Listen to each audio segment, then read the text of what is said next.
দেশ জুড়ে চলছে অসহনীয় তাপপ্রবাহ।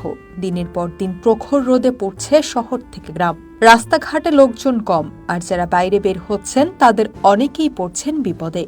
কোথাও কোথাও তাপমাত্রা 40 ডিগ্রি সেলসিয়াসের কাছাকাছি পৌঁছে গেছে। এই অসহনীয় গরমে যেমন ব্যাহত হচ্ছে স্বাভাবিক জীবনযাত্রা, তেমনি বাড়ছে স্বাস্থ্য ঝুঁকিও। চিকিৎসকেরা বলছেন এ সময় সবচেয়ে বেশি সচেতন থাকা জরুরি হিটস্ট্রোক এবং হিট ক্র্যাম্প নিয়ে।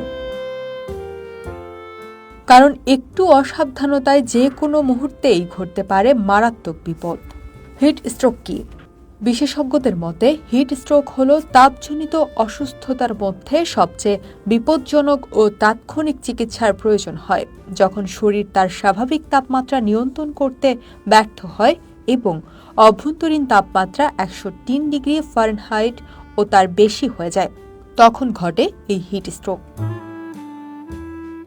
এর উপসর্গগুলোর মধ্যে রয়েছে তীব্র মাথা ব্যথা, মাথা ঘোরা, বিভ্রান্তি বা অসংলগ্ন কথা বলা, খিঁচুনি, অজ্ঞান হয়ে যাওয়া, এমনকি ঘাম বন্ধ হয়ে ত্বক একেবারে শুকিয়ে যাওয়া। এই সমস্যাটি সবচেয়ে বেশি দেখা যায় শিশু, বৃদ্ধ, রোদে কাজ করা শ্রমিক, উচ্চ রক্তচাপ ও হৃদরোগে ভোগা রোগীদের মধ্যে। যদি হিট স্ট্রোকের উপসর্গ দেখা দেয় তাহলে প্রথমেই যা করতে হবে, রোগীকে সঙ্গে সঙ্গে ছায়াযুক্ত বা শীতল স্থানে নিতে হবে।